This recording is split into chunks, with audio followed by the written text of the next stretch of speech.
como. Não tem jeito. O laudo prova isso. O médico prova isso. Já é um outro fato de covardia, eles não querem se acusarem.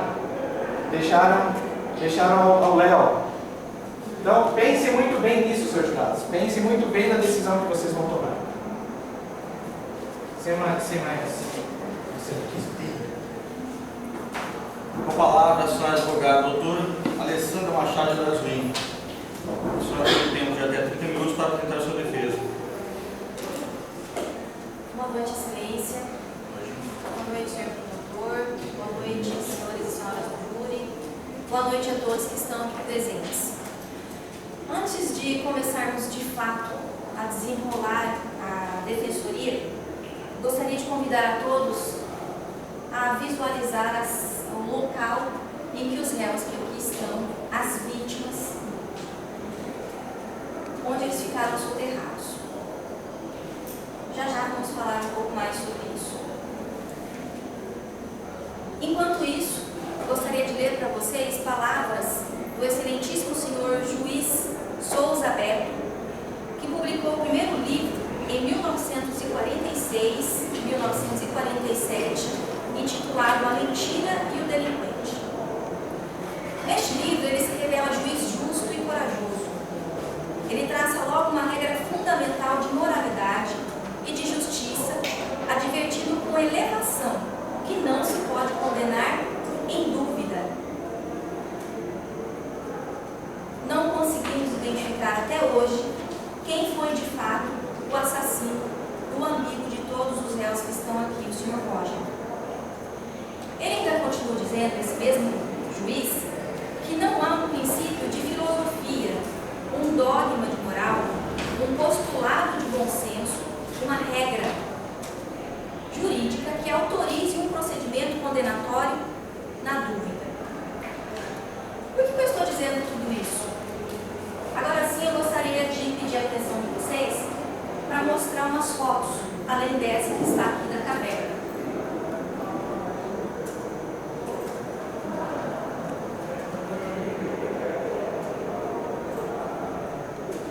Nós temos aqui assassino. Vamos ver várias fotos de assassinos confessos, de pessoas que são canibais, estupradores, pessoas que cometeram crimes hediondos. Gostaria que vocês se atentassem à fisionomia dessas pessoas. Vou mostrar brevemente cada um deles e gostaria que vocês se atentassem à característica, aos traços e expressões faciais.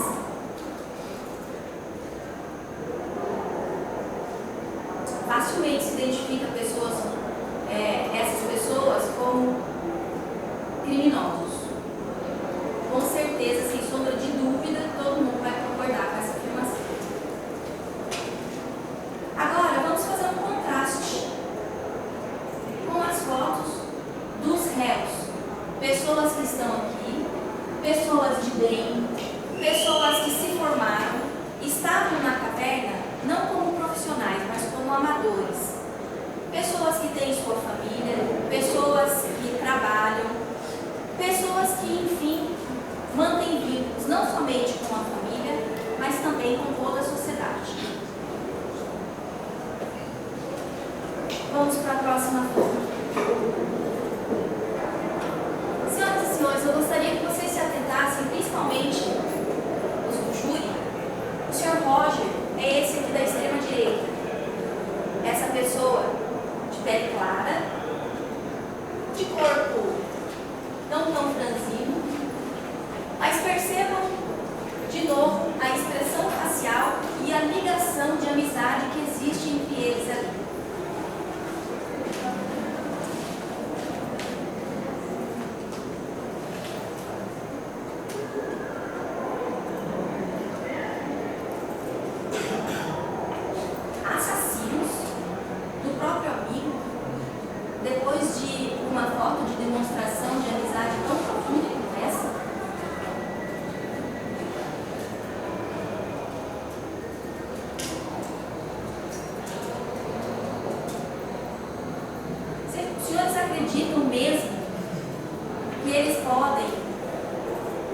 chamados de assassinos,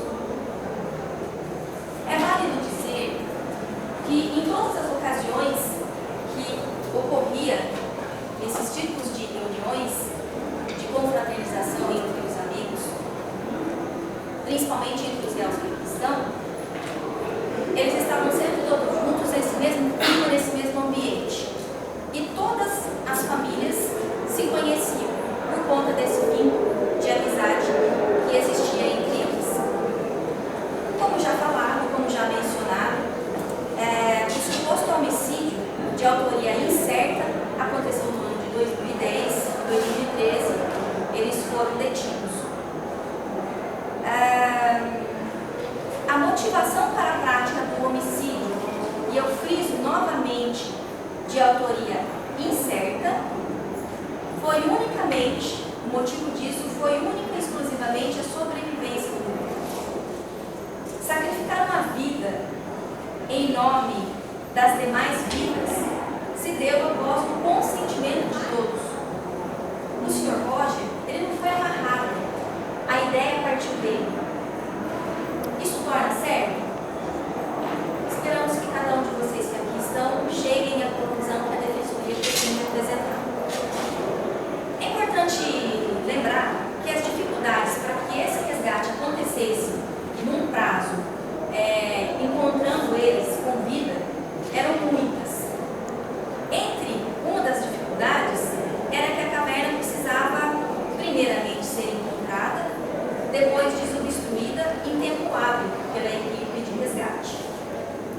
Depois, os acusados já estavam presos nessa caverna por 20 dias, sem alimento e sem água, porque, conforme o depoimento de uma das testemunhas, durou poucos dias o sofrimento que eles haviam levado. Eles não estavam preparados para aquela situação de desmoronamento que ocorreu. Depois, as condições físicas do grupo que permite um ser humano continuar vivo já estavam ficando críticas. Eles estavam definhando e morrendo. Quarto, para que essa entrada da caverna fosse desobstruída, era necessário mais 10 dias. E os acusados não tinham esse tempo. Após um segundo desmoronamento, o resgate ficou ainda mais difícil e a situação dos réus, das nossas vítimas, foram ficando cada vez mais complicadas. Após as informações da equipe de resgate que os exploradores não tinham mais tempo, o Roger propôs o que já foi comentado, o que já foi conversado por eles.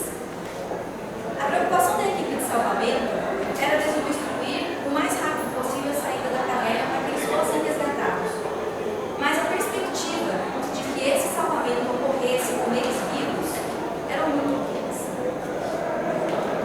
E agora sim, senhores e senhoras do júri, para que todos entendam aqui que os réus são inocentes, a defesa seguirá a linha do justnaturalismo previsto pelo Código Penal no artigo 70.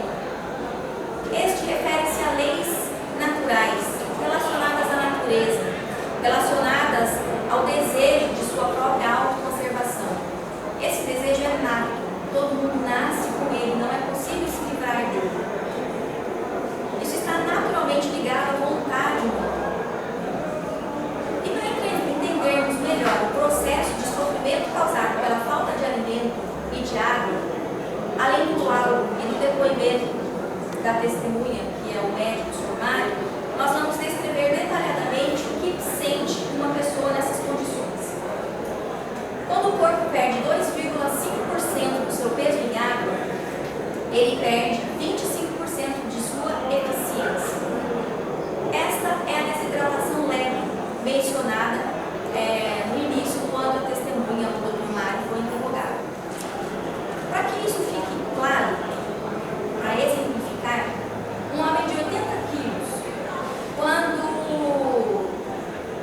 acontece essa perda que provoca essa desidratação leve, é como se ele perdesse 2 litros de água corporal.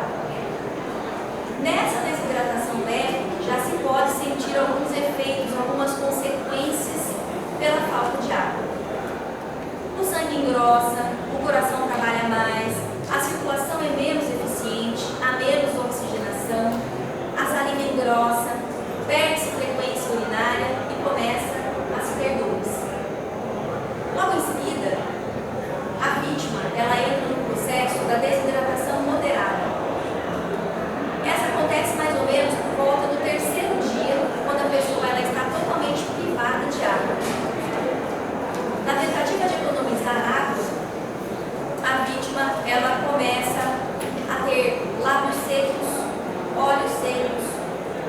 boca, nariz. E a partir do terceiro dia, entramos na desidratação severa.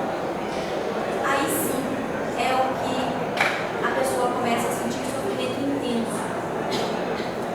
A pessoa começa a perder sensibilidade, os movimentos, o cansaço é grande por falta de oxigenação dos sistemas. E a partir do quinto dia, a pessoa ela corre o risco de entrar em estado de choque. Cada vez menos oxigenada, a pele vai ficando azulada, fria, e a partir desse instante a morte é certa. É só uma questão de tempo.